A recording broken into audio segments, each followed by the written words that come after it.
Hello, everyone, and welcome to this session on Intercultural Assessment Tools Smackdown with Aletha Stahl and Catherine Ingva. And we are so delighted to have you here. Congratulations on making it to the end of day 2. My name is Darla Deerdorf, and I'm just here to kick off the session, and then as part of one of the leaders of the Global Learning Track. And then we'll be turning it over to Catherine and Aletha momentarily. And we're, again, just want to thank all of you for coming. This is a fantastic turnout today. We have over 100 participants with us now. And we'll look forward to hearing what Aletha and Catherine have to share with us. Over to you. Thank you. As Darla said, we are Dr. Aletha Stahl and myself, Catherine Ingve. Aletha, would you like to give a brief introduction? Yes, you can see by my title, I'm Senior Intercultural Learning Specialist, whatever that means. And I work at Purdue's Center for Intercultural Learning Mentorship Assessment and Research, CILMAR. And I work primarily with faculty in a number of faculty-facing programs and some with staff and students as well. And I'm Catherine, surname pronounced Ingve. I actually work for Institutional Data Analytics and Assessment, but I have a dotted line and serve as Associate Director also of the CILMAR Center. And we put together, there we go.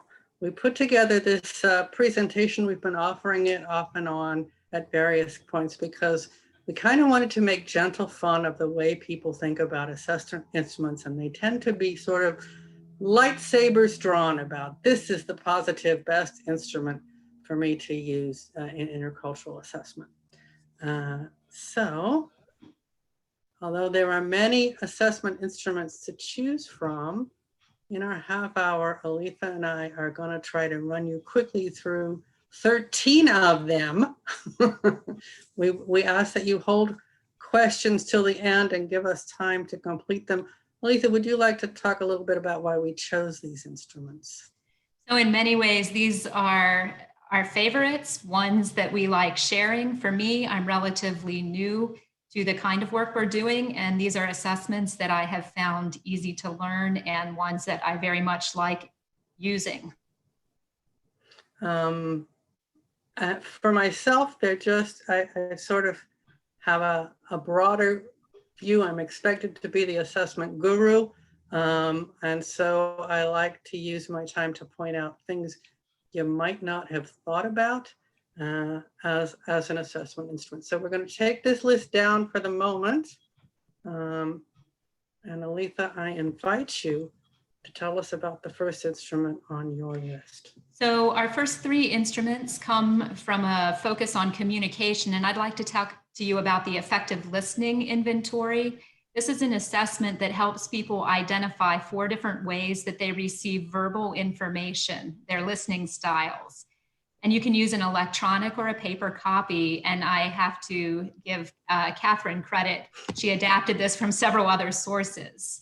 I've used it in an asynchronous virtual workshop for faculty and staff and followed it up with reflection questions as a way of helping people identify their own listening styles for greater self-awareness around their communication patterns more generally.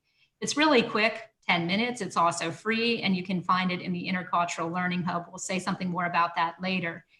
The different listening styles aren't set up to be scored evenly against each other, so that can confuse people a little bit. That means people won't get an exact comparison if they're looking to identify their preferred style. But this drawback, it can actually be mitigated by focusing on the learning about the different styles rather than really using it as an exact measure. So it's a great formative instrument. Catherine? I want to advocate for the foreign language can-do statements. They are put together as a project of the ACTFL, the American Council of Teachers of Foreign Language. They're open source. They can be downloaded from the website. We'll give you information on how to get to that at the end of this session.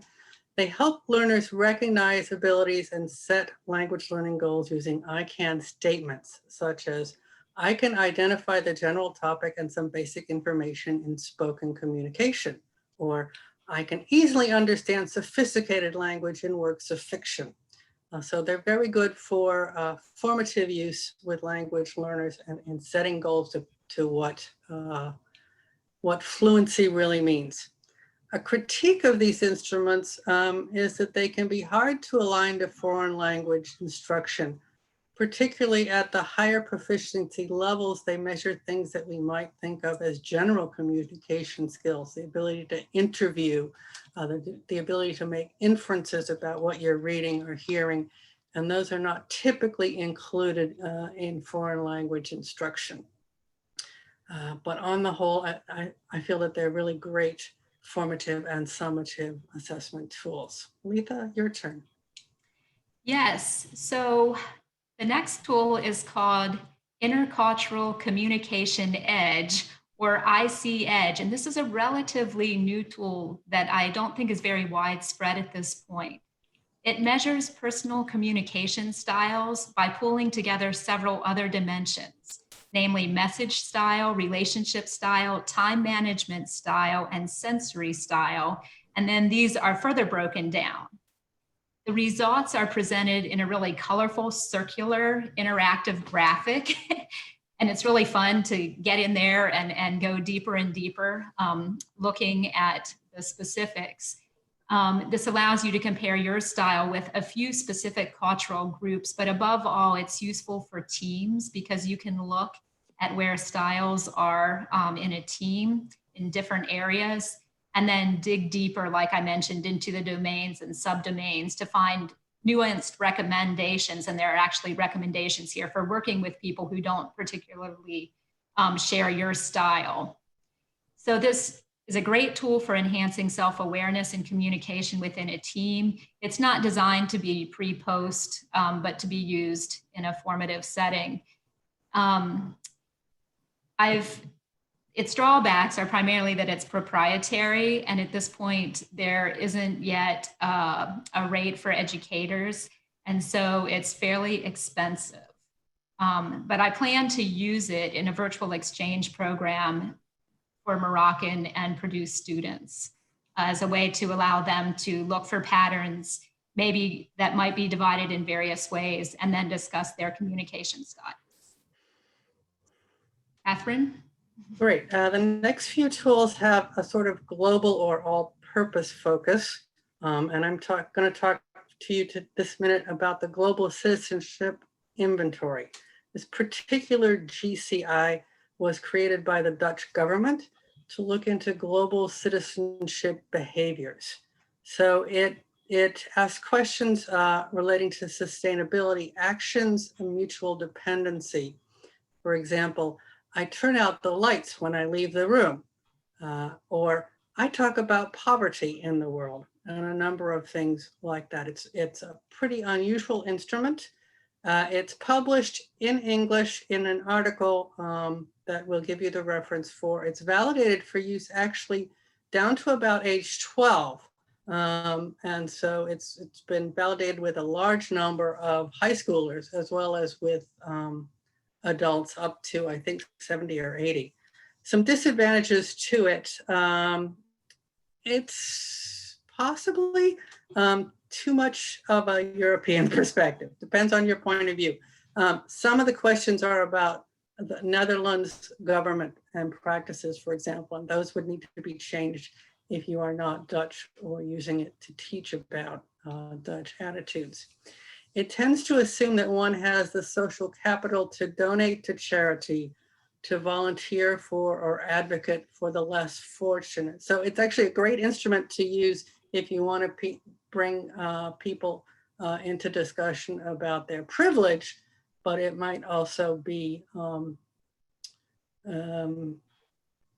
decentering to folks who didn't feel privileged. I think that's all I have to say about that instrument. Aletha? Yes, I'd like to talk to you about the Fair Trade Learning Rubric. And this rubric addresses the extent to which participants are, and I'll quote the rubric here, advancing just, fair, and conscientious global exchange, learning, and service partnerships So in other words, this rubric isn't about individual learning, but can help a group consider questions of economic equity, transparency, cooperative social exchange, and sustainability. It could be really useful to work through with students and partners because it's designed to foster dialogue, and it's generated through a network of educational institutions and community organizations. It just renamed itself, and some of you may be familiar with this, the Community-Based Global Learning Collaborative. And if you look up the Fair Trade Learning Rubric, you'll find other useful tools and syllabi related to community-based learning at that website. Again, I mentioned the Moroccan exchange, and I plan to use it for discussion with our partners there as well. It does set a very high standard for reciprocity and mutual learning, and I have a feeling that many study abroad programs would want to dismiss it or feel that it's not applicable. And there may be other ways of looking at partnerships than this particular rubric, in part because it is focusing on community engagement. Catherine? Thank you. I noticed there was a question in the Q&A about validity and reliability. All of the surveys have been validated for reliability by the researchers who created them. The rubrics and other things have come out of consensus by subject matter experts. As you probably know, rubrics don't go through the same kind of validation. I want to talk to you now about the Wesleyan Intercultural Competence Scale. It's an open source instrument, a survey which was built to the developmental model of intercultural sensitivity, as was the Intercultural Development Inventory. Unlike the IDI, it measures all 6 stages of the developmental model, from denial, ethnocentrism, to integration, ethno-relativism. It does so by asking a question, posing a situation and asking you which of these things is closest to what you did or felt as you were participating in your study abroad. So it can be used to give feedback after study abroad without IDI training to the returnee. That's a plus. The minus is it's really only useful for measuring post-experience orientation on the developmental model. And it assumes physical travel and the sort of multi-week free range intercultural experience that's typified by the semester abroad, the junior year abroad. So in that sense, it's not a super good match for most short-term study abroad, which are often more curated experiences. That's all I have to say about that instrument for now. Aletha? So I'll talk about the 1-minute paper, and this is one that I'm guessing a number of you use in different forms. So one of the things I really invite you to do while I'm speaking is to talk about your uses of the 1-minute paper in the chat so that everybody can get some ideas of how to use them. You can also start to tell that I come from a literature background and may have a little bit of a bias towards qualitative instruments. So the 1-minute paper asks learners to spend 1 minute, or sometimes it gets stretched to 2 or 3, to answer 1, 2, 3 direct questions at the beginning, middle, or end of any type of learning session. So you could also ask learners to draw a picture or a diagram. And I use it to ask people to write their greatest takeaway after a workshop to help me know what stuck with them. But I've also used it at the start of a class to help set the agenda for discussion for that day. So I hope you all are putting your uses in there. A key advantage of this is that you can get directly at information you want to know from your learners, and you really can do it pretty fast. And you can do this for both formative or summative purposes. You could also do this with the chat function in virtual settings, right? And if people are hesitant to share with everyone, then you could just have them send to you only in that context. The only drawbacks that I can really think of is that not everybody processes information in a way that makes writing or producing something in a very short period of time work for them. And if you plan to use the information you gather immediately in a course or workshop, then you also have to plan time for yourself to process and integrate it while you keep the learners engaged. Go ahead, Catherine. Thank you. Okay, now we move into some instruments that talk about behavior, emotion, and attitudes. And first up is the behavioral rubric for intercultural competence. It's an open source rubric based on 2 research validated instruments. The basic, which is an inventory, behavioral inventory, observational inventory by Brent Rubin, that was created about 50 years ago. And it sort of lightly also looks at developmental stage from the DMIS. It's a formative or summative instrument, and it offers observational guidelines for behaviors that indicate respect, openness, tolerance of ambiguity, and empathy. Drawback to it is that it requires familiarity maybe with the developmental model of intercultural sensitivity, and that it's unpublished, so you have to make a free account on the Intercultural Learning Hub to download it. That's it for that one.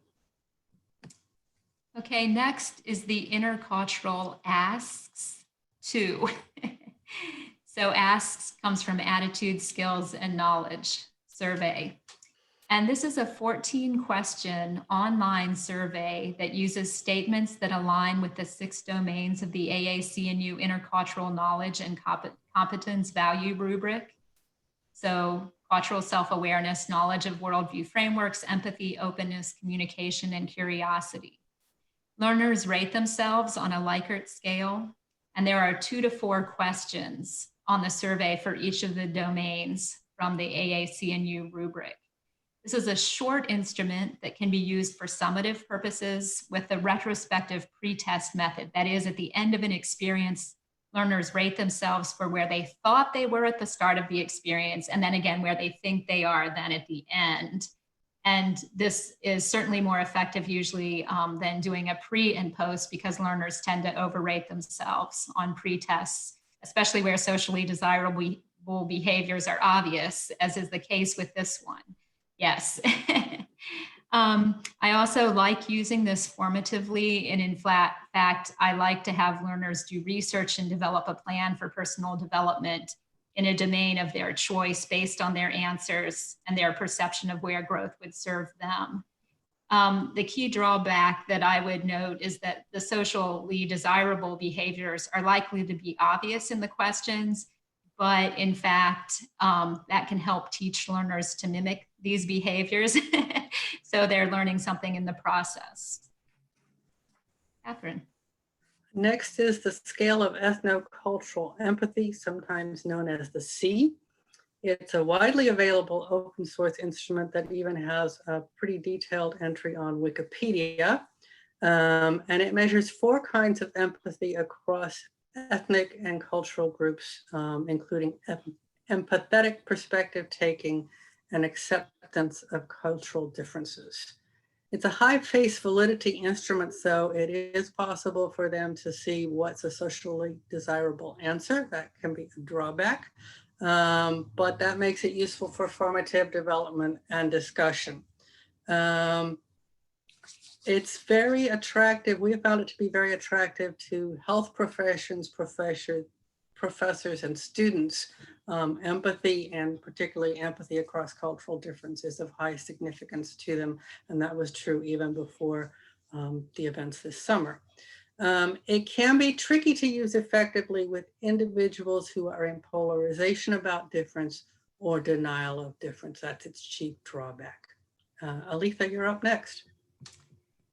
Okay, the Intercultural Effectiveness Scale is the next one, and it measures 3 dimensions at the individual level. So one of those is a disposition toward continuous learning. There's also interpersonal engagement, and then hardiness. And then each of those dimensions is further composed of 2 additional areas. For example, hardiness is deemed to be a combination of positive regard and emotional resilience. Results of this survey are presented in the form of a triangle, and then there are names and explanations for various forms of the triangle depending on where you are located in those 3 areas. The results also include suggestions for further growth and space to write down ideas and plans. And one Purdue interculturalist suggests that the IES, as it's called, tells you if you have the tools for scaling the mountain of intercultural competence. This tool can be used as a pre and post test to measure change. It's offered in multiple languages, and if you use it for research and have a signed IRB, it's available for free, which is really pretty handy. A facilitator is needed to order and to issue it, but individuals don't need a debrief to receive their results. Again, an advantage. Of course, the drawback is if you're not using it for research purposes, it does cost money. It's $14 for each student user. It's also easy to game. Choose the answer that you deem seems to be socially desirable. And that could, of course, affect pre and post test scores. But as we noted, that may not always be a bad thing if you're using it for formative purposes. Next up is the Hexaco 60. This is a European Union originated instrument. It's open source. You can download it in about 24 languages from the researcher's website. It measures humility, which is very unusual. I've heard a lot of interculturalists say, well, what about intercultural humility? So it measures that, as well as the big 5 personality traits of emotionality, extroversion, agreeableness, conscientiousness, and openness to experience. So it maps on nicely to some major theories in social psychology. A drawback, most of these qualities are considered by social psychologists to be fixed traits and not learnable ones. So in that sense, it may be either you have to disagree with the social psychologist, or you might say it's really best used as a formative instrument. And again, it's a high face validity instrument, so it's a possible source of that social desirability bias if you use it without care. I thought we have one more instrument. We have time, I think, for our extra instrument. And that is the Food Attitudes and Behavioral Openness Survey. I absolutely adore this little instrument. It was created by a professor, well, at that time he was a graduate student of hospitality services. He's now a tenured professor, if I remember correctly. It's short and it does what it says it's supposed to do. It measures your attitudes about food and how open you are to new kinds of food. It allows for group discussion of values in a less threatening area, food and family practices, than say politics, religion, ethnicity, and so forth. And so that's a plus. And you can move from that into talking about how values may get in the way of effective and appropriate interaction across cultures. So it's really very good for use in group study abroad, short-term study abroad. A disadvantage, it's hard to find if you don't have access to ProQuest dissertations. It's in the appendix to the author's dissertation, or if you don't have a free Hubble account. Because we have a source of a version of the tool on the Hubble. And there are other instruments that exist with very similar names, so it's easy to end up with the wrong thing. So I'm going to stop here. I think I posted the tinyURL version somewhere. Yeah, you posted that, and Aletha also posted the longer version because some people were asking about that. Thank you both very much for taking us through that. And we do have just a few minutes left. If there's anything else either of you would like to share, I think you've mostly answered the questions that have come up so far. So anything else either you would like to say, or other questions from those who are participating? And again, we encourage all of you who are listening to please post other resources and tools that you are using. If you can post that in chat, that's kind of beauty of all this coming together at this time and place right now. We'd love to hear from you. So this was the list of names. Sorry to overcut. Yeah, no, go right ahead. And then here again is the Tiny Earl. That's an I, not the number 1 in the Tiny Earl. Alisa, do you want to talk briefly about the Hubicle? Yeah, I just wanted to, in 1 minute, say the Hubicle, or the Intercultural Learning Hub, is a collection of tools, research around intercultural learning that is free. It's we're hosting it at Purdue right now, but it's also crowdsourced, meaning that we invite your contributions. You do need to register and get an account. Again, it's free. Your email will not be used for other purposes. But then you have access to the resources there. We encourage you to use this in all kinds of ways. I think, are we at how many hundreds of tools that are in no, that? I think it's only 75 now. So please give us more. 75 assessments. Oh, But that's we right. have many Hundreds of- intercultural learning tools, but Yes. there are 75 assessments that are described there. And Catherine has made an excellent collection of those. There are collections, so you can look at a collection. Yeah. And Annette- 650 tools. Thank you, Annette, for posting it in the chat. Thank you. I'm sorry I misspoke.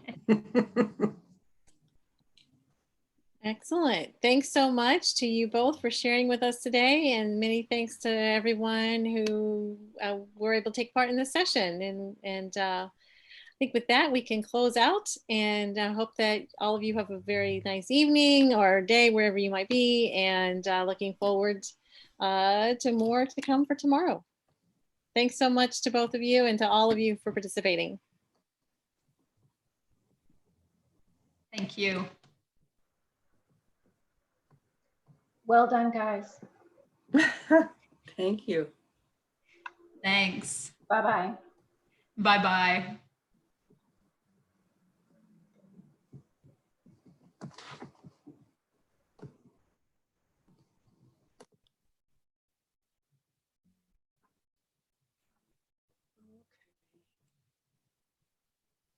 Thank you, Darla. And thank you, Catherine. Oh, Sure. thank you. Thank you. Very nice to work with you all on this. Great job. That was really good to have at the end of the day like this. Great. Take care. All right. Take care, both of you. Thanks so much.